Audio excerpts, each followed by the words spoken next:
Black scientist corrects racist professor's error. Entire auditorium applauds. The lecture hall fell silent. Dr. Maya Johnson stood frozen at the podium, her knuckles white against the dark wood as she stared at Professor Harrington. The renowned physicist had just loudly interrupted her presentation on quantum field theory with a dismissive wave of his hand.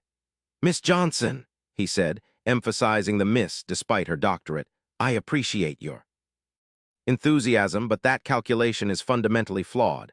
Perhaps in the undergraduate courses you teach, this simplification works, but at this level." He chuckled, and several audience members joined in. "Well, let's just say there's a reason why certain people struggle with theoretical physics." The implication hung in the air. Maya felt her chest tighten as she looked out at the sea of faces, most of them white, most of them male, many nodding along with Harrington's assessment. She had spent months preparing for this conference presentation, double and triple checking her work. The equation on the screen behind her wasn't wrong. She knew it wasn't wrong. In the third row, she spotted her mentor, Dr. Alina Wright, shaking her head slightly, a signal they had developed over years of navigating these spaces together. It meant, don't back down. Maya took a deep breath and stepped away from the podium, walking deliberately toward the whiteboard.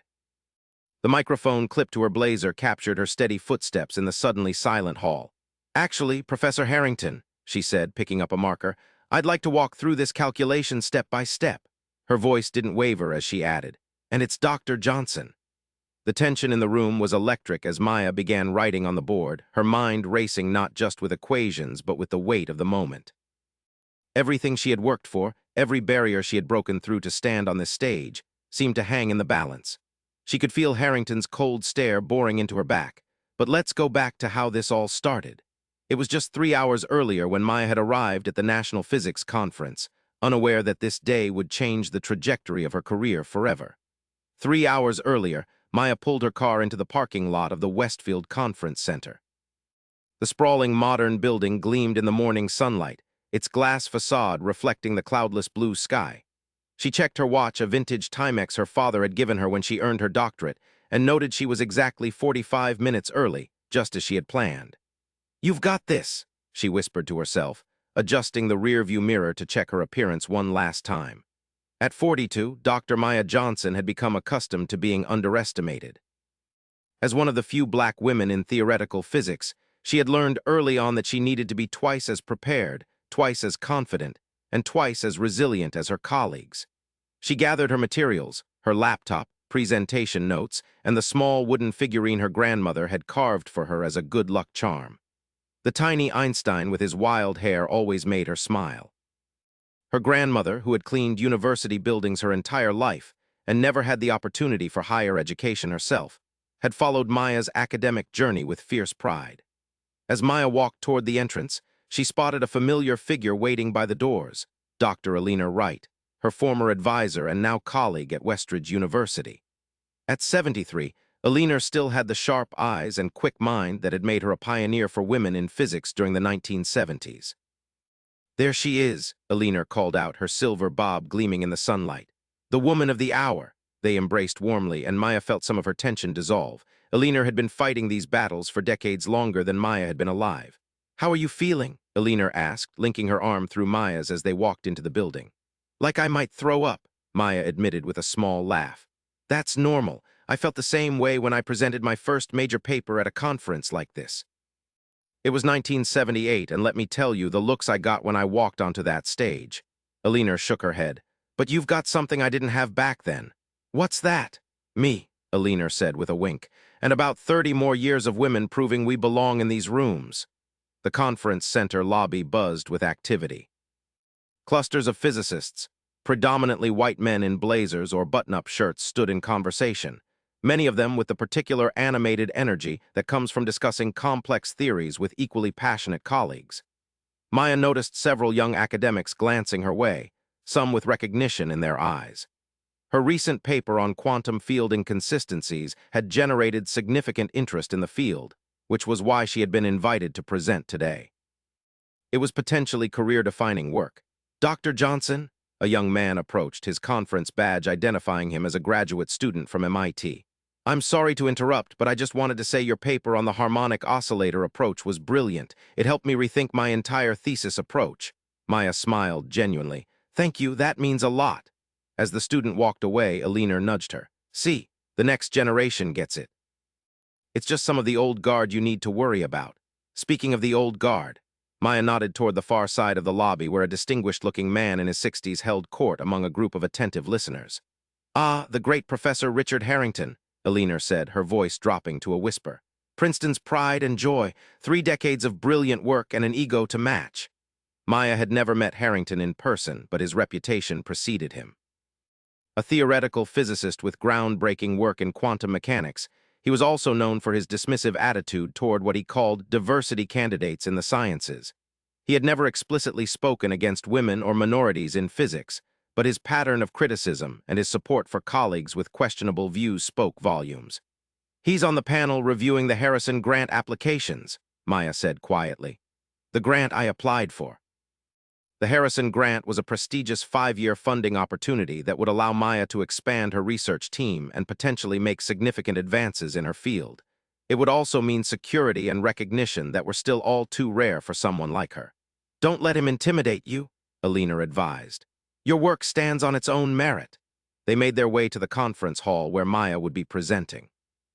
It was still relatively empty, with technical staff adjusting microphones and checking the projection system.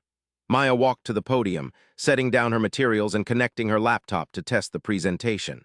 Dr. Johnson, a voice called from the side of the stage. A conference coordinator approached with a tablet in hand. We've had a slight change to the schedule. Professor Harrington has requested to be added to the respondent panel for your presentation. Since he's such a significant figure in the field, the committee approved it. I hope that's all right? Maya kept her expression neutral even as her stomach tightened. Respondents were meant to offer critique and questions after a presentation. Having Harrington there felt like walking into an ambush. Of course, she said smoothly. I welcome all feedback on my work. After the coordinator left, Alina joined her at the podium. That's unexpected. And not in a good way, Maya added, scrolling through her presentation slides with slightly more tension in her movements. He's never cited my work. I doubt he's even read it properly. Then this is your chance to make sure he can't ignore it, Alina said firmly. Your equations are solid, your approach is innovative. Don't let him make you doubt that. As they continued to prepare, more attendees began filtering into the hall. Maya recognized several prominent physicists, some of whom she had collaborated with and others she knew only by reputation. A few nodded respectfully in her direction. At 11:30, 15 minutes before her presentation was scheduled to begin, Maya excused herself to visit the restroom. She needed a moment alone to center herself. In the empty bathroom, she stared at her reflection in the mirror. She thought about her journey growing up in a working-class neighborhood in Detroit, being the only black girl in her advanced math classes, working evenings to put herself through college, facing subtle and not-so-subtle discrimination throughout her academic career. She thought about her father, a postal worker who had saved newspaper clippings about Katherine Johnson and other NASA mathematicians to show her that people who looked like her belonged in the world of numbers and equations. You've earned your place here, she told her reflection. Your work is valid, your voice matters. When she returned to the conference hall, it was nearly full. She spotted Alina sitting in the 3rd row, giving her a thumbs up. And there in the front row of the respondent section sat Professor Richard Harrington, reviewing what appeared to be a printout of her paper, his silver pen making quick marks in the margins. The conference moderator, Dr. Sarah Chen, approached the podium. We'll be starting in about 5 minutes, Dr. Johnson. Are you all set? Ready as I'll ever be, Maya replied with a smile that conveyed more confidence than she felt. Excellent. Just a reminder that you have 30 minutes for your presentation, followed by the panel response and audience Q&A. As Dr. Chen walked away, Maya caught Harrington looking at her with an expression she couldn't quite read, curiosity, perhaps, or skepticism. He quickly returned to his notes. At precisely 11:45, Dr. Chen called the session to order, welcomed the attendees, and introduced Maya with a brief overview of her accomplishments and the significance of her work. And now, I'm pleased to introduce Dr. Maya Johnson, whose paper, Reconciling Quantum Field Inconsistencies Through Harmonic Oscillation Patterns, has generated significant discussion in our field. Dr. Johnson. As applause filled the room, Maya took her place at the podium. The spotlight felt warm on her face as she surveyed the audience before her. This was her moment. Thank you, Dr. Chen, and thank you all for being here today, she began, her voice clear and steady. For the past 3 years, I've been investigating a persistent anomaly in quantum field calculations that has implications for how we understand subatomic particle behavior under extreme conditions. Maya's presentation flowed smoothly as she walked the audience through her research, methodology, and findings. She had practiced countless times, refining her explanations to be both technically accurate and accessible. She noted with satisfaction that many audience members were engaged, nodding along and taking notes. Professor Harrington, however, maintained a stone-faced expression, occasionally writing something down or whispering to the colleague beside him. About 20 minutes into her presentation, Maya reached the core of her work, the mathematical model that represented her unique contribution to the field. "This equation," she said, bringing up a slide with a complex formula, "demonstrates how the quantum field behaves when we apply the harmonic oscillator approach I've developed. You'll notice that when we substitute the standard values, we get a result that resolves the inconsistency that has puzzled researchers for the past decade." She proceeded to walk through the calculation step by step, explaining each component and its significance. As she neared the conclusion, she noticed Harrington shaking his head slightly, his expression growing more dismissive. "And this," Maya said, advancing to her final calculation slide, "is where we see the true elegance of this approach. The field stabilizes in a pattern that matches experimental observations far more accurately than previous models." She was about to move on to her conclusion when Harrington raised his hand. It was unusual for a respondent to interrupt before the formal response period, but given his stature in the field, the moderator nodded for Maya to acknowledge him. "Yes, Professor Harrington," Maya said, maintaining her professional demeanor.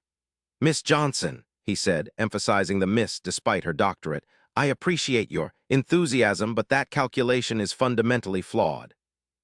Perhaps in the undergraduate courses you teach, this simplification works, but at this level." He chuckled, and several audience members joined in. "Well, let's just say there's a reason why certain people struggle with theoretical physics."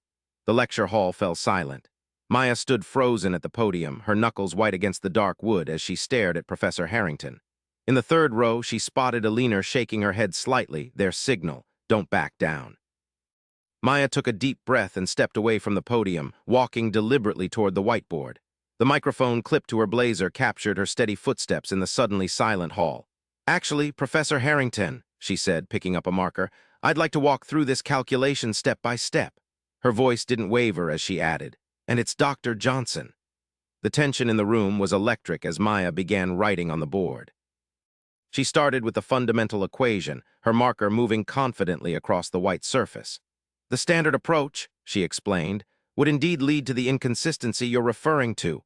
However, if we look at the behavior of these particles not as isolated instances, but as part of an interconnected harmonic system." She continued writing, filling the board with precise mathematical notation. Her hand moved steadily despite her racing heart. She was acutely aware of hundreds of eyes on her, of Harrington's cold stare, of Alina's supportive presence. "When we apply this transformation," Maya continued, circling a key part of her equation, "we see that the field doesn't collapse as traditional models would suggest. Instead, it reorganizes according to this pattern." She added the final variables and stepped back, turning to face the audience and more directly Professor Harrington.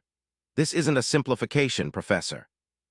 It's a recognition that our previous models were incomplete because they failed to account for these harmonic relationships. The math isn't wrong, our understanding was. If you're enjoying this story, please consider subscribing to hear more stories like this."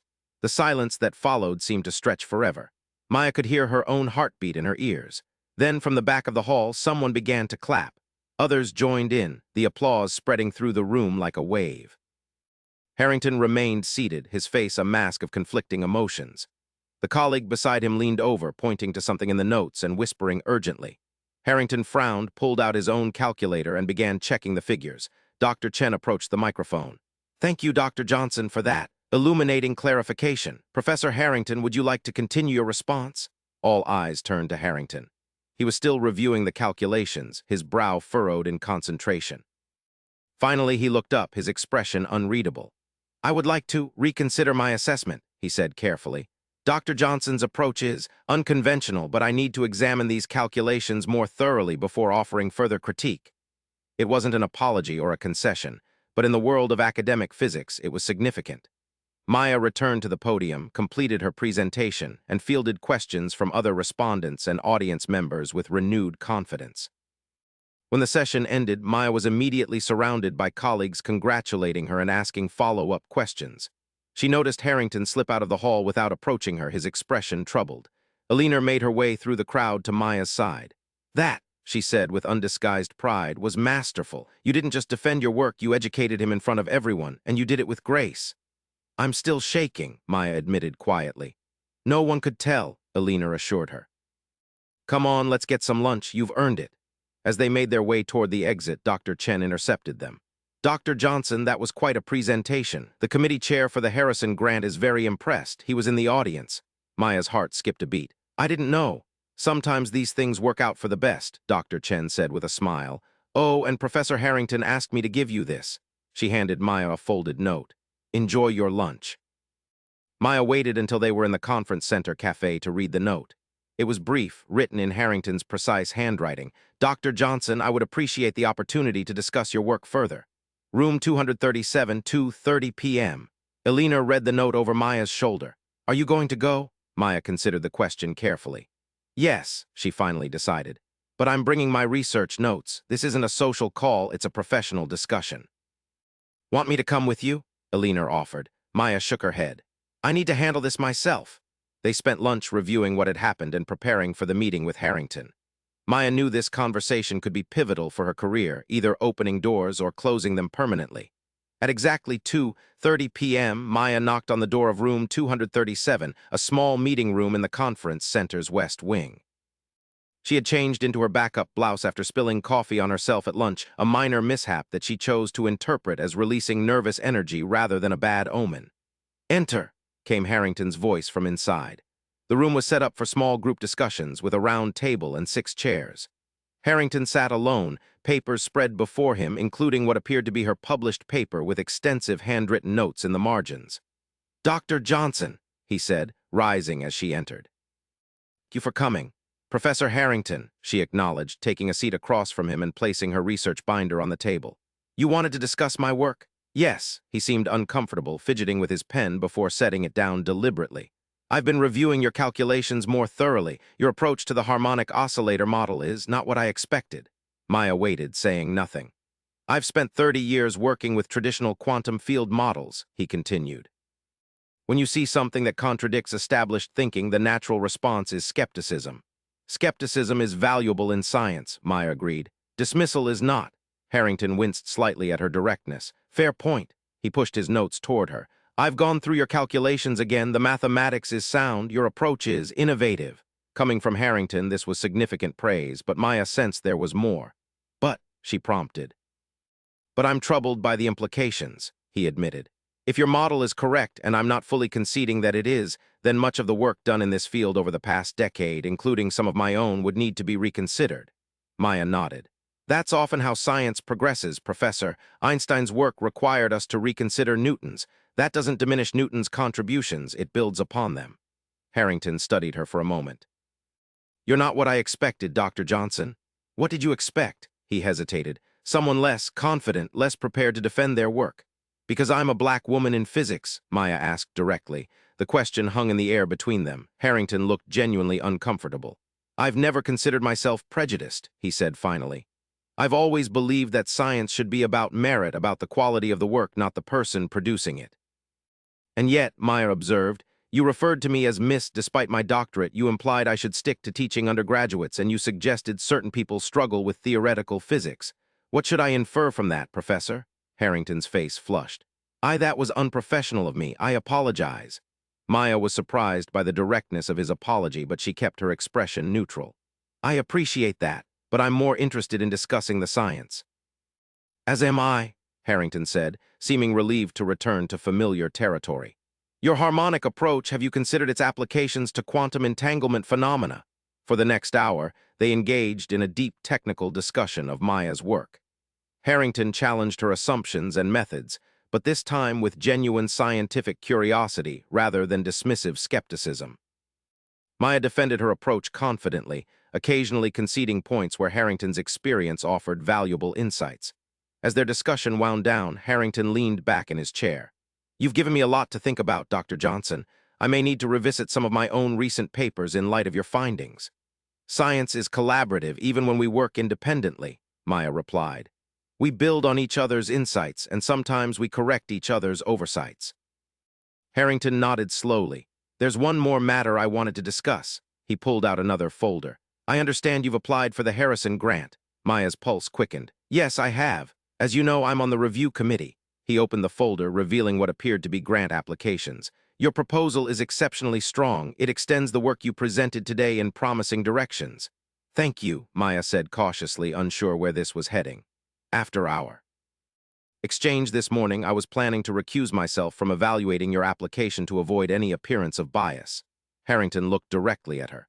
But now I'm reconsidering. I believe I can assess your work fairly, and frankly, my support would carry significant weight with the committee. Maya measured her words carefully. I want my application to be judged on its merits, Professor Harrington. If you can do that objectively, I welcome your evaluation. I believe I can, he said. Based on the merits, your proposal is currently at the top of my list. Maya felt a surge of vindication but kept her expression professional. I appreciate your candor. As they gathered their materials to leave, Harrington paused. There's a reception this evening for keynote speakers and grant finalists. Will you be attending? Yes, I plan to be there. Good. There are several colleagues I'd like to introduce you to. He extended his hand. Thank you for this discussion, Dr. Johnson. It's been enlightening. Maya shook his hand firmly. Likewise, Professor. As she left the meeting room, Maya felt a complex mixture of emotions, validation, lingering anger at Harrington's initial dismissal, and cautious optimism about the future implications of this interaction. She had stood her ground, defended her work, and potentially gained an important ally in her field. She found Alina waiting in the main hallway, trying to appear casual but clearly anxious to hear how the meeting had gone. Well, Alina asked as soon as Maya approached. It was productive, Maya said, still processing everything herself.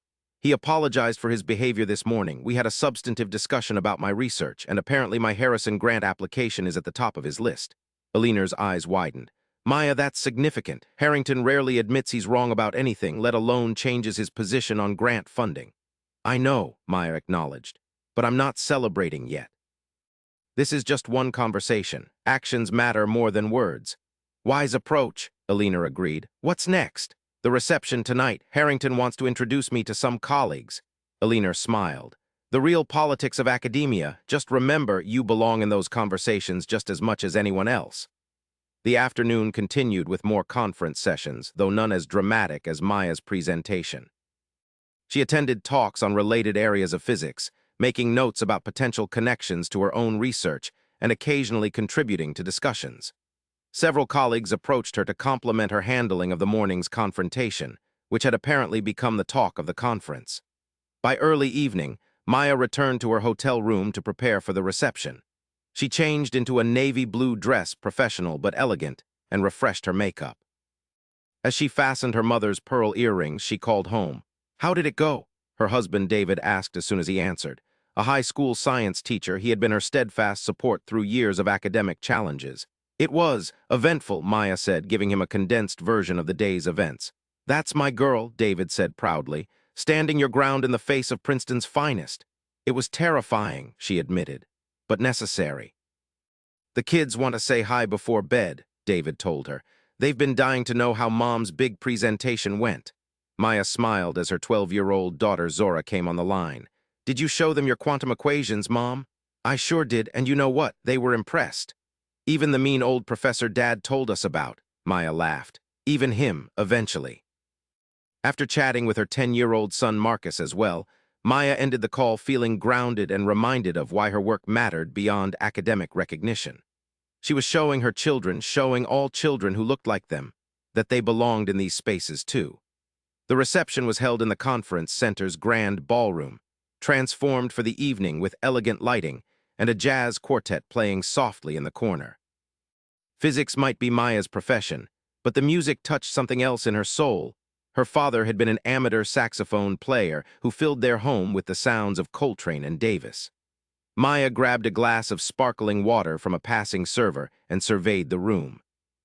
About 100 people were present, clustered in conversation groups that Maya recognized as the invisible hierarchies of academic physics made manifest senior professors and grant committee members in the center.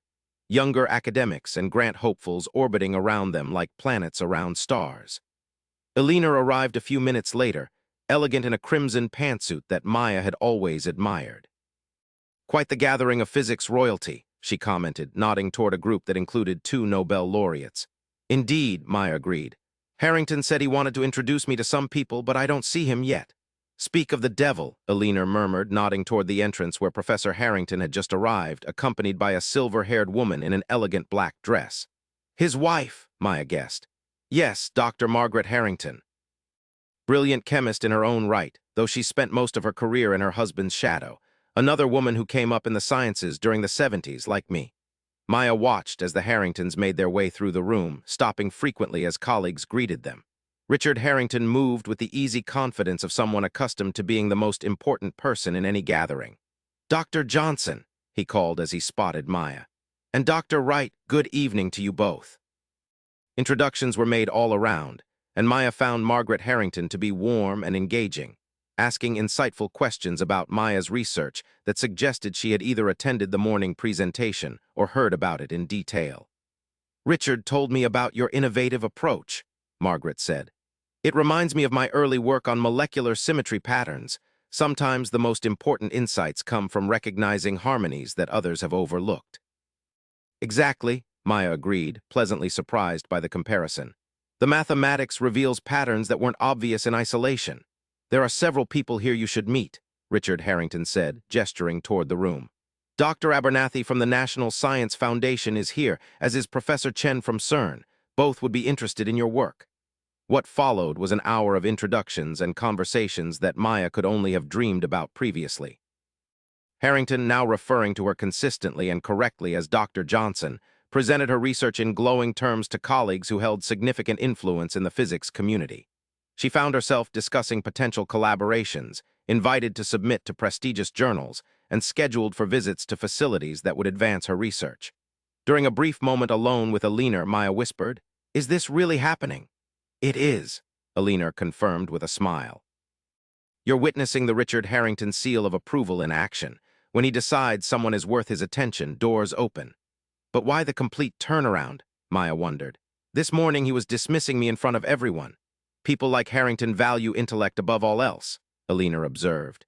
"You proved yours undeniably, and perhaps you also gave him something rare in his world, a chance to reconsider his assumptions without losing face." As the evening progressed, Maya found herself in conversation with Dr. Lawrence Abernathy, the NSF representative Harrington had mentioned. A thoughtful man in his early 60s, Abernathy listened carefully as Maya explained her research and its potential applications. "This is precisely the kind of innovative thinking we need more of," he said when she finished. "Tell me, Dr. Johnson, what resources would most advance your work right now?" "Access to the quantum computing facilities at Berkeley would be invaluable," Maya replied without hesitation. "Their quantum simulation capabilities would allow me to test my models under conditions that aren't possible with standard computing resources. As it happens, I'm on the allocation committee for those facilities," Abernathy said with a smile. "Let's talk about getting you some time there." By the time the reception wound down, Maya felt as though she had stepped into an alternate reality, one where her work was not just acknowledged but actively championed by the very gatekeepers who had seemed so inaccessible before. As she and Elena prepared to leave, Richard Harrington approached one last time, his wife beside him. "Dr. Johnson, a moment if you don't mind," he said, guiding them to a quiet corner of the now-emptying ballroom. "I wanted to inform you personally that the Harrison Grant Committee will be announcing decisions tomorrow morning, but I can tell you confidentially that your application has been approved." Maya's breath caught. "That's wonderful news, Professor, thank you." "Don't thank me," Harrington said firmly. "Your work earned this recognition. The grant provides 5 years of funding and includes a speaking tour at major universities." He hesitated before adding, "including undergraduate institutions with significant minority enrollment. The committee feels, and I agree, that your visibility in these communities could be valuable for encouraging diversity in physics." The implication was clear. Harrington had specifically advocated for this addition to her grant award. It was an acknowledgement, however indirect, of the barriers she had faced and overcome. "I would welcome that opportunity," Maya said sincerely. Margaret Harrington spoke up. I hope you'll consider visiting Princeton as part of that tour. Richard and I would be pleased to host you." She gave her husband a pointed look. "Our department would benefit from your perspective." "I'd be honored," Maya replied. As they said their goodbyes, Alina squeezed Maya's arm in silent celebration. They managed to maintain their composure until they reached the elevator, where they finally allowed themselves to embrace in triumph. 5 years of funding, Alina said, beaming with pride. "The Harrison Grant. Maya, do you realize what this means for your career?" "It means security," Maya said, thinking of her family, of the opportunities this would create. "It means I can expand my research team, mentor more students like me. It means validation." "It means all of that," Alina agreed as they reached their floor. "And it means that sometimes, when you stand up for yourself and your work, the universe notices." Back in her hotel room, Maya kicked off her shoes and called David again, this time with the incredible news about the grant. His whoops of joy were so loud she had to hold the phone away from her ear. "I knew you could do it," he said when he calmed down enough to speak normally. "Didn't I tell you? Didn't I always say your work would change things?" "You did," Maya acknowledged, smiling through tears of relief and happiness. "You never doubted me even when I doubted myself." "Never," David affirmed. "Not for a second." After they hung up, Maya sat at the hotel desk and opened her laptop. She had emails to send, plans to make. But first, she opened a new document and began typing notes for a letter to her younger self, the girl from Detroit who had dreamed of understanding the universe's secrets despite everyone who told her those dreams were too big.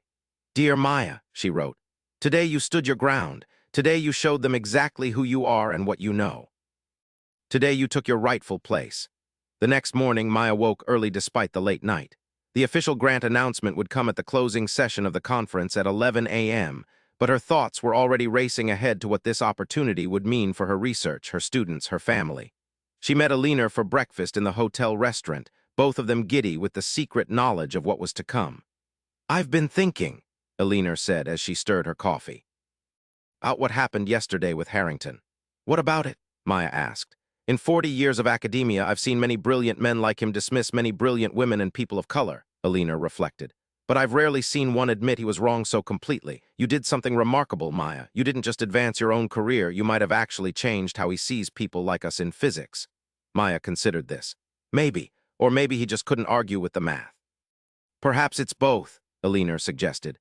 "The math was undeniable, yes, but so was your dignity, your confidence, your refusal to be diminished. Those things matter too." They finished breakfast and headed to the conference center for the morning sessions. Maya found herself approached by colleagues who had witnessed her confrontation with Harrington, many expressing admiration for her poise and mathematical clarity. "You stood up to Harrington," one young female physicist from Germany told her. "I will remember that when I face my own Harringtons." As the time for the closing session approached, Maya felt a curious calm settle over her. Yesterday's crisis point, her frozen moment at the podium when Harrington had interrupted her, now seemed like a distant memory, a threshold she had crossed into new territory. The conference's main hall was packed for the closing session. Maya and Alina found seats near the front, as Maya would need to go up to accept the grant announcement. She spotted Richard and Margaret Harrington sitting with the other committee members on the side of the stage. Dr. Sarah Chen, who had moderated Maya's presentation the previous day, took the podium to begin the closing ceremonies. After acknowledging the conference organizers and highlighting notable presentations, she turned to the grant announcements. Each year, the Harrison Foundation for Physics Excellence provides substantial funding to research projects that demonstrate exceptional promise and innovation, Dr. Chen explained. This year's recipient exemplifies the Foundation's commitment to supporting groundbreaking work that challenges our understanding and advances our field. Maya took a deep breath, feeling Alina's supportive hand on her arm. Harrison Grant Committee is pleased to announce that this year's award goes to Dr. Maya Johnson of Westridge University for her work on quantum field harmonics. Applause filled the hall as Maya rose and made her way to the stage. As she climbed the steps, she caught Richard Harrington's eye. He nodded to her with what appeared to be genuine respect, a far cry from his dismissive attitude just 24 hours earlier. At the podium, Maya accepted the ceremonial grant certificate from Dr. Chen. "Thank you," Maya said into the microphone, looking out at the sea of faces before her. "This grant represents not just recognition of my current work, but an investment in its future potential. I'm grateful to the Harrison Foundation and to the committee for their confidence." She paused, gathering her thoughts.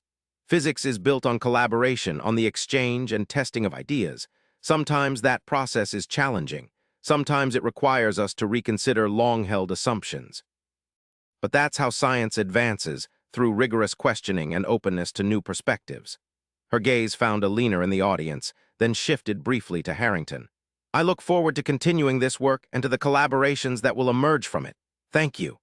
The applause as she returned to her seat seemed warmer, more genuine than the polite acknowledgement she had received at previous conferences. Something had shifted in how these colleagues perceived her. She was no longer just a diversity statistic or a token presence. She was a physicist whose work demanded attention and respect. After the closing session, as attendees began dispersing to catch flights or check out of hotels, Maya found herself approached one last time by Professor Harrington. He was alone, his expression thoughtful. "Dr. Johnson," he began, "I wanted to congratulate you once more on the Grant Award. It's well-deserved." "Thank you, Professor," Maya replied. He seemed to be wrestling with something he wanted to say. Finally, he spoke. "I've been reflecting on our interaction yesterday, on my initial response to your work." Maya waited, sensing this was important for him to articulate in his own way. "I've been in physics for over 30 years, he continued. In that time, I've developed certain assumptions about how theoretical insights emerge and who tends to produce them." He met her gaze directly. "Your work challenged those assumptions. Not just the scientific ones, but the other ones as well." It was perhaps as close to acknowledging his biases as Richard Harrington would ever come. Maya recognized the significance of the moment. "Science should challenge our assumptions, Professor," she said gently. "All of them." He nodded slowly. "Indeed it should. I'll be following your work with great interest, Dr. Johnson, and I hope you'll consider our invitation to Princeton seriously." "I will," she assured him. "And I hope you'll consider visiting Westridge as well. My students would benefit from hearing different perspectives on quantum theory." "I'd be pleased to," he said, surprising her with his immediate acceptance. "Margaret suggested the same thing last night, actually." A hint of a smile crossed his face. "She was quite impressed with you, said you reminded her of herself back when she was fighting her own battles in chemistry." He shook hands and Harrington departed, leaving Maya to ponder the unexpected turns of the past 24 hours. Eleanor joined her and they walked together toward the exit. "Ready to head home?" Eleanor asked. "More than ready," Maya confirmed. "I can't wait to tell my students about the grant. We're going to be able to do so much more now." "And what about Harrington?" Eleanor inquired. "That looked like an interesting conversation." Maya considered the question. I think he's trying." "In his own way, and that's something." "It is," Eleanor agreed. "Change happens one mind at a time. Sometimes even the most rigid perspectives can evolve when confronted with undeniable evidence." As they stepped outside into the bright afternoon sunlight, Maya felt the weight of the past day, the tension, the confrontation, the vindication begin to lift. Ahead lay new research, new opportunities, new challenges. She had faced down one of the gatekeepers of her field and emerged not just unscathed, but elevated. "You know," Eleanor said as they waited for a taxi, 30 years ago when I was starting out, this wouldn't have been possible. They wouldn't have even let you finish your presentation, let alone reconsider their position." "We stand on the shoulders of pioneers like you," Maya said, squeezing Eleanor's hand gratefully. "And the next generation will stand on yours," Eleanor replied. "That's how progress works. Each breakthrough makes the next one possible." A taxi pulled up, and as they loaded their luggage, Maya took one last look at the conference center. It had been a battlefield of sorts, but also a turning point, not just for her career, but perhaps for how people like her were seen in the world of theoretical physics.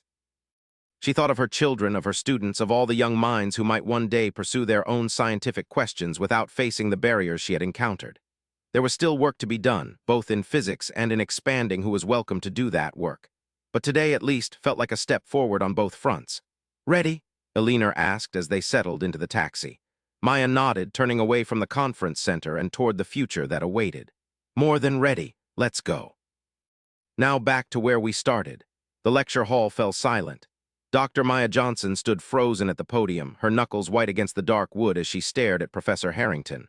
The renowned physicist had just loudly interrupted her presentation on quantum field theory with a dismissive wave of his hand. "Miss Johnson," he said, emphasizing the miss despite her doctorate, "I appreciate your enthusiasm, but that calculation is fundamentally flawed. Perhaps in the undergraduate courses you teach, this simplification works, but at this level." He chuckled, and several audience members joined in. "Well, let's just say there's a reason why certain people struggle with theoretical physics." The implication hung in the air. Maya felt her chest tighten as she looked out at the sea of faces, most of them white, most of them male, many nodding along with Harrington's assessment. She had spent months preparing for this conference presentation, double and triple checking her work. The equation on the screen behind her wasn't wrong. She knew it wasn't wrong. In the third row, she spotted her mentor, Dr. Alina Wright, shaking her head slightly, a signal they had developed over years of navigating these spaces together. It meant, don't back down. Maya took a deep breath and stepped away from the podium, walking deliberately toward the whiteboard. The microphone clipped to her blazer captured her steady footsteps in the suddenly silent hall. "Actually, Professor Harrington," she said, picking up a marker, "I'd like to walk through this calculation step by step." Her voice didn't waver as she added, "And it's Dr. Johnson." She began writing on the board, her marker moving with precision and confidence. For the next 5 minutes, Maya broke down each component of her equation, explaining the mathematical reasoning behind her approach to quantum field harmonics. The audience watched in rapt attention as she systematically demonstrated why her calculations were not only correct, but offered a more elegant solution to a problem that had challenged physicists for years. As she placed the final variable and circled her result, Maya turned to face Professor Harrington directly. "The math speaks for itself, Professor. This isn't a simplification, it's a recognition that our previous models were incomplete." A moment of silence hung in the air, and then someone in the back began to applaud. The applause spread quickly, filling the hall with affirmation. Maya returned to the podium, her heart racing but her expression composed. Harrington sat motionless, his face unreadable as he stared at the equations on the board. Finally, he looked up at Maya. "I need to reconsider my assessment," he said, the words clearly difficult for him. "Your approach is unconventional, but the mathematics appears sound." It wasn't a full concession, but in that moment, something fundamental shifted, not just for Maya's career, but for every person in that room who had ever been underestimated or dismissed because they didn't fit someone else's expectation of what a physicist should look like. That evening, as Maya accepted the prestigious Harrison Grant Award that would transform her research capabilities, she glanced at Professor Harrington sitting with the committee members. Their eyes met briefly, and he nodded to her with newfound respect. Later, as she prepared to leave the conference, he approached her one last time. "Dr. Johnson," he said, emphasizing her proper title, "I want you to know that your work has challenged my thinking, not just about quantum fields, but about other assumptions as well." Maya recognized the significance of what he was trying to say. "That's what good science does, Professor. It challenges all our assumptions."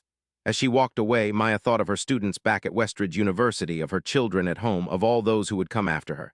Today, she had done more than defend an equation. She had claimed her place not just for herself, but for all of them.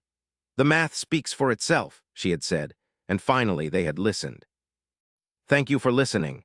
If this story touched you, please subscribe and share your thoughts in the comments.